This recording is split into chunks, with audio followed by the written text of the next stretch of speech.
पता नहीं क्या हो रहा है, पाकिस्तानी अफसरों को भी अमारात छोड़ने के अहकामात दिए जा रहे हैं। वहां पे कपड़े उतार के नंगा किया गया। ऐसा क्या हुआ अचानक?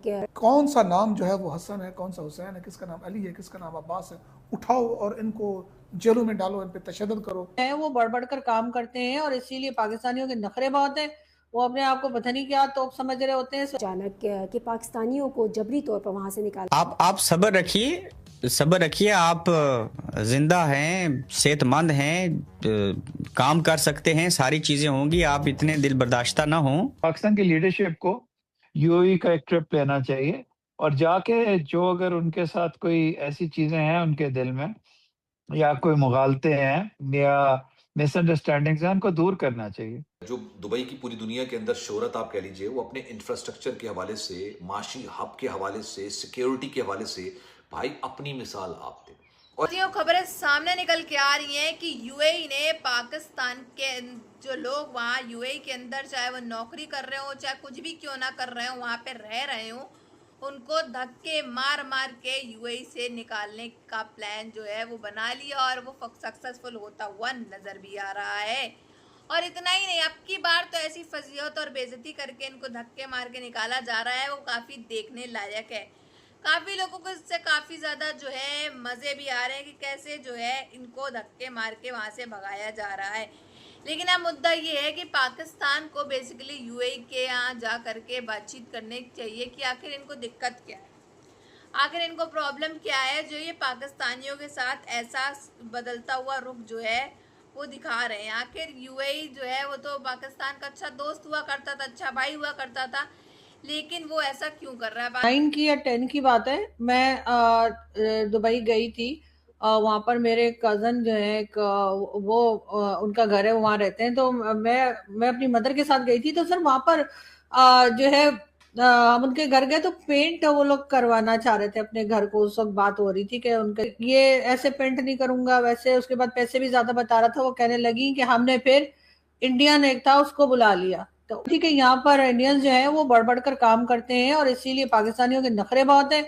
वो अपने आप को पता नहीं क्या तोप समझ रहे होते हैं। इस वजह से भी पाकिस्तानी जो है उनको काम जो है वो कम मिल रहा है। उस वक्त भी निकाला जा रहा था और उसके बाद कहा जाता था कि ठीक है आप जो है ना वो मतलब गाड़ी चलाएं और सैलरी अलग थी। कहते हैं ये ना गाड़ी चलाते थे टाइम पे, ना बाहर निकालते थे गाड़ी, बस सैलरी लेने, हाउस रेंट लेने आ जाते थे और जो थोड़ा बहुत कमीशन बनता था वो पकड़ लेते थे। तो फिर अगर ये हालत करेंगे तो उसमें आप दूसरे को क्यों इल्जाम देंगे? दूसरा जो पेमेंट कर रहा है उसको काम भी तो चाहिए ना। या इनको ये नवाब जाते हैं वहां पे और फिर निकाले जाते हैं। और भारत के लोग ऐसे नहीं निकाले जाते, वो जाते हैं तो वो काम करते हैं जो काम दिया गया होता है और उनके नखरे भी कम होते हैं। क्रिमिनल लिखा हुआ है।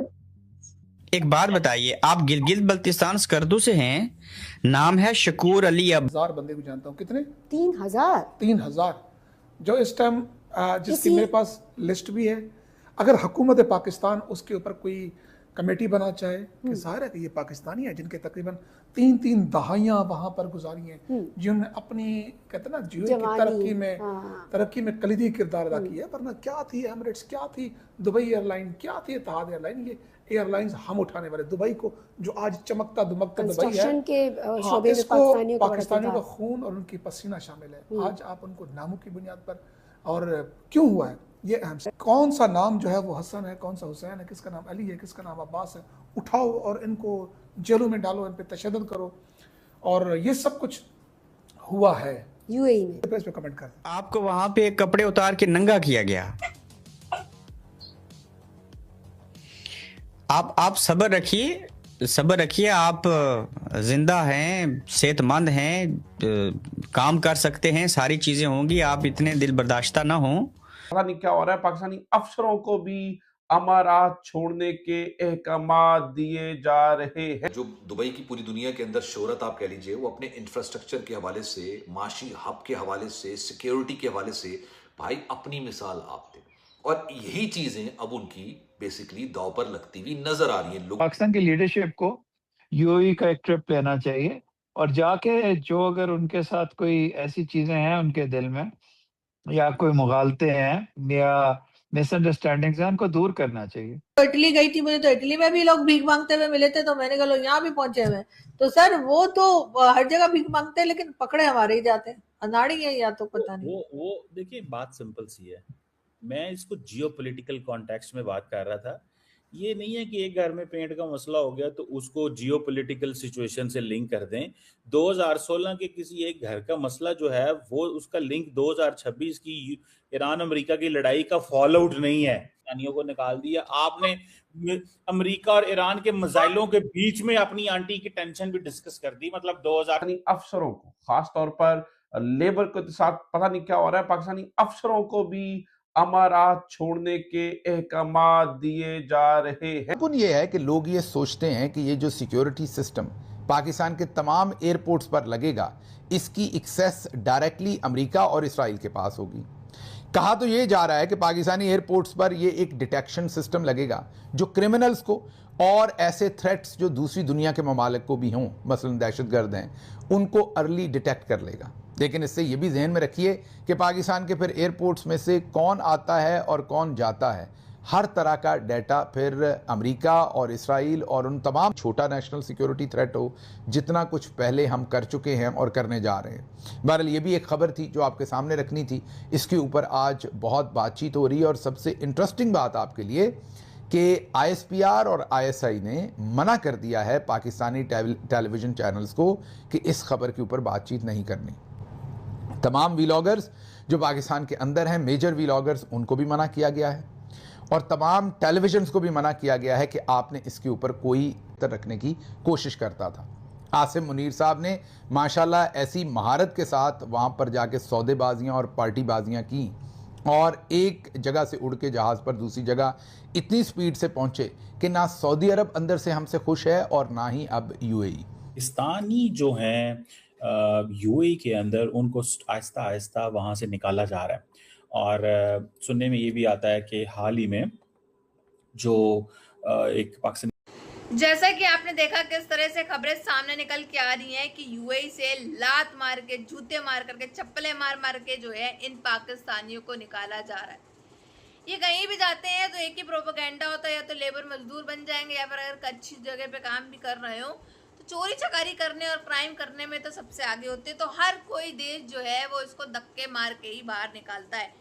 यही ठीक काम जो है एक बार UAE ने पहले भी किया था और अब फिर ऐसा कर दिया है। साथ ही साथ UAE ने ट्रांजिट वीज़ा जो है इनके वो भी बैन कर दिए और जो टूरिस्ट जो आते हैं घूमने UAE के अंदर पाकिस्तान के, उनको भी वीज़ा नहीं दिया जा रहा है। यानी कि पाकिस्तान की नो एंट्री कर दी है UAE के अंदर UAE ने। UAE के PM जो है जब लगातार जमकर फटकार लगाए पड़े हैं इन पाकिस्तानियों की, और पाकिस्तानी जो है वो इस समय रो रहे हैं, चीख रहे हैं, बिलबिला रहे हैं। आपने इंट्रो में देखा किस तरह से एक पाकिस्तानी को निकाला जा रहा है तो वो किस तरह से रो रहा है, कैसे उसको जो है एक तरह से मोटिवेशन दिया जा रहा है कि अरे आप पढ़े लिखे हैं, ये हो जाएगा, आप वो सब कर सकते हो। बट वहाँ पे अब जो है आरजू काज़मी जी ने भी एक इंसिडेंट बताया कि वो अपने मदर के साथ गई थी 2009 में, तो उनको पेंट करवाना, तो पेंट करवाने के लिए उन्होंने एक पाकिस्तानी को बुलाया। पाकिस्तानी जो आया वो उसके अंदर काफ़ी एटीट्यूड था और बड़ा ही घमंड सा था, वो काम भी ढंग नहीं कर रहा था, साथ में चोरी चकारी अलग, डबल रेट लेना अलग, तो उन्होंने इंडियन को बुलाया। तो यही चीज़ सामने आ रही है कि UAE के अंदर जितने भी पाकिस्तानी हैं जो काम करते हैं वो ढंग से काम नहीं करते, उनके अलग ही रुतबा, अलग ही घमंड जो है वो नज़र आता है। इसीलिए जो है UAE ने भी इनको धक्के मार के निकालना शुरू कर दिया है। अब इन पाकिस्तानियों को अपनी औकात पता चलती चली जा रही है कि लंदन से भगाए जा रहे हैं, UAE से भगाए जा रहे हैं, हर एक मुल्क से जो है इनको चप्पलें और जूते पड़ रहे हैं और इनकी फजीलत और इनकी बेइज्जती जो है वो लगातार होती चली जा रही है। कोई इनको रखना नहीं चाहता है कहीं भी।